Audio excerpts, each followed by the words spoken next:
Mirror by Sylvia Plath. It's the third in the collection of poems from her, but I thought it would be good to do this one first because it's probably one of the easier ones of the three. So we've got a title here. It's Mirror. And the beginning of the poem is the mirror speaking. I am silver and exact. I have no preconceptions. So this is the speaker, the mirror itself, describing itself. The interesting thing to me about this poem is the mirror itself doesn't have much of a personality. What really has a personality is the person who appears in this mirror on a daily basis. So the beginning, or the first 9 lines, this first stanza is all from the point of view of the mirror describing itself. It says, I am not cruel, but truthful. We can believe that about a mirror. Most of the time, I meditate on the opposite wall. It is pink with speckles. I have looked at it so long, I think it is part of my heart.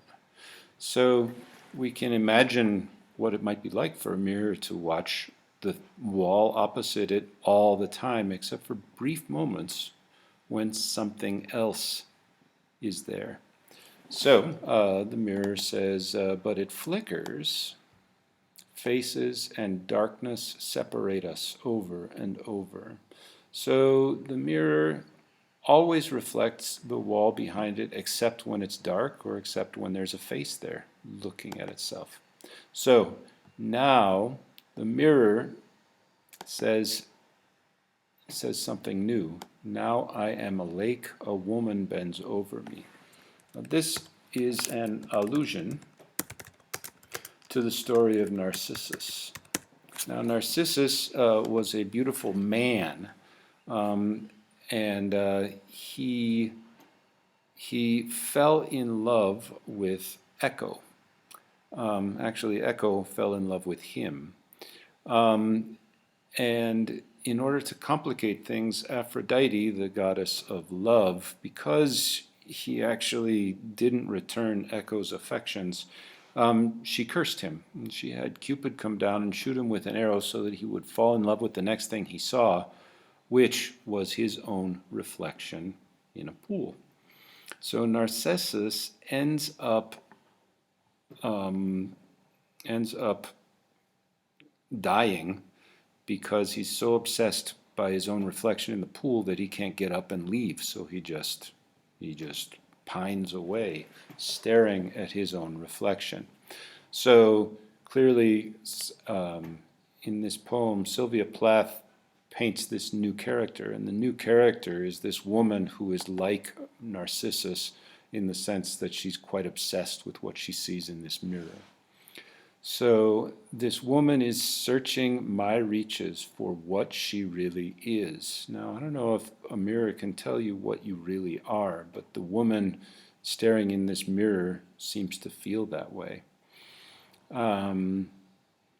The mirror says, I see her back and reflect it faithfully. She rewards me with tears and an agitation of hands. This idea of tears as a reward is a rather strange concept.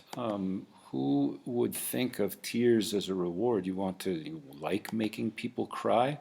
But perhaps, well, this is what the mirror sees. It sees this woman who keeps on looking at it and becoming upset. The mirror says, I am important to her. She comes and goes.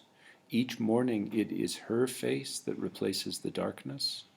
In me, she has drowned a young girl, and in me, an old woman rises towards her day after day like a terrible fish. So this terrible fish seems to be what the woman imagines herself as.